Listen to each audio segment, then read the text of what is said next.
आप सब ने हनुमान जी की पंचमुखी मूर्ति की दर्शन तो किए ही होंगे या उनको कई फोटो में पंचमुख धारण किए हुए देखे ही होंगे, लेकिन क्या आप जानते हैं हनुमान जी की पांच मुख धारण करने के पीछे का रहस्य क्या है और उनकी पंचमुखी की उत्पत्ति कहां और कैसे हुई।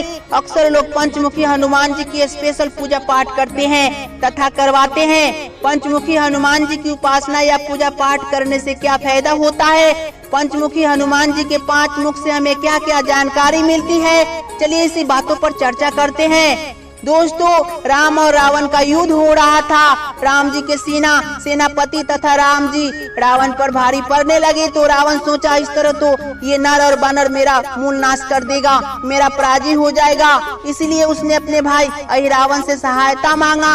अहिरावण अविलंब ही अपने भाई रावण की सहायता करने के लिए तैयार हो गया। बता दे कि अहिरावण पाताल लोक का स्वामी रहता है, वह पाताल लोक का राजा था। वह माता निकुंभला की अनन्य भक्त था, जिससे वह तंत्र मंत्र का भी ज्ञाता था और रावण जाति से होने के कारण मायावी तो था ही। अहिरावण आया और राम जी के सभी सेना तथा सेनापतियों को अपने माया का इस्तेमाल करके गहन निंद्रा में डाल दिया और राम जी लक्ष्मण जी को अपहरण कर वह अपने लोक पाताल लोक में ले आया। जब सभी पर से अहिरावण के माया का प्रभाव कम हुआ तो सभी ने राम जी लक्ष्मण जी को न पाकर बड़ी बेचैन हुए। सभी ढूंढने लगे पर कहीं राम जी और लक्ष्मण जी की पता न लगी। तब विभीषण जी ने कहा, हम सबको माया से गहन निंद्रा में डालकर लगता है कोई प्रभु राम जी लक्ष्मण जी को अपहरण कर लिया है और मुझे बिल्कुल ज्ञात है कि ऐसा सिर्फ और सिर्फ मेरे भाई अहिरावण ही कर सकता है। और विभीषण जी ने सभी को बता दिया कि उसका निवास स्थान पाताल लोक में है। वह पाताल लोक के अधिपत्य ही है। वह बहुत मायावी तथा तंत्र मंत्र का भी ज्ञाता है। इतना सुनकर हनुमान जी आगे आते हैं और कहते हैं, अहिरावण प्रभु राम को अपहरण करके नहीं ले गया है, वह अपने मौत का दावा दे गया है।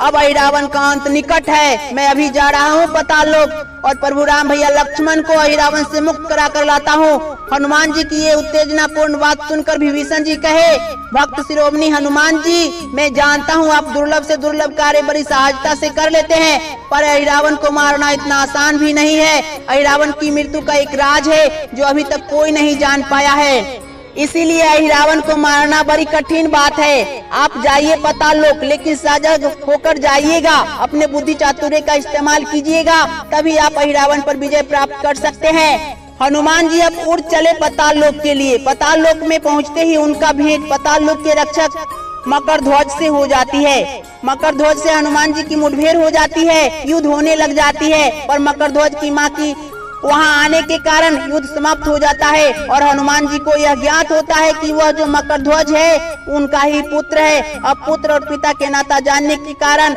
हनुमान जी को पाताल लोक में प्रवेश मकरध्वज करने देता है।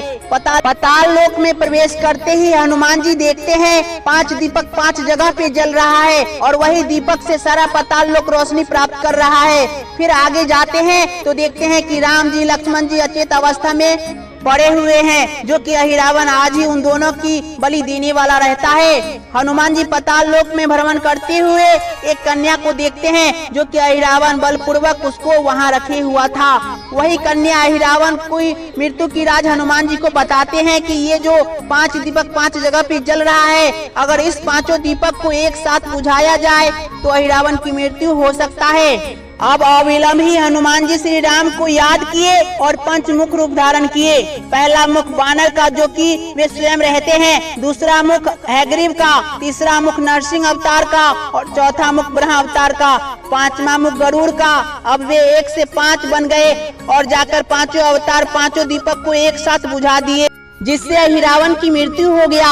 अब वो राम जी लक्ष्मण जी सहित पाताल लोक में बंदी सभी को मुक्त किए। अब इसके आगे जो भी पंचमुखी हनुमान जी के बारे में जानना चाहते हैं ना, कमेंट करे। बड़ी मेहनत लगती है ऐसी वीडियो बनाने में, तो हमारे उत्सुकता के लिए एक लाइक भी कर दे और इस चैनल से जुड़ने के लिए इस चैनल को सब्सक्राइब भी कर ले।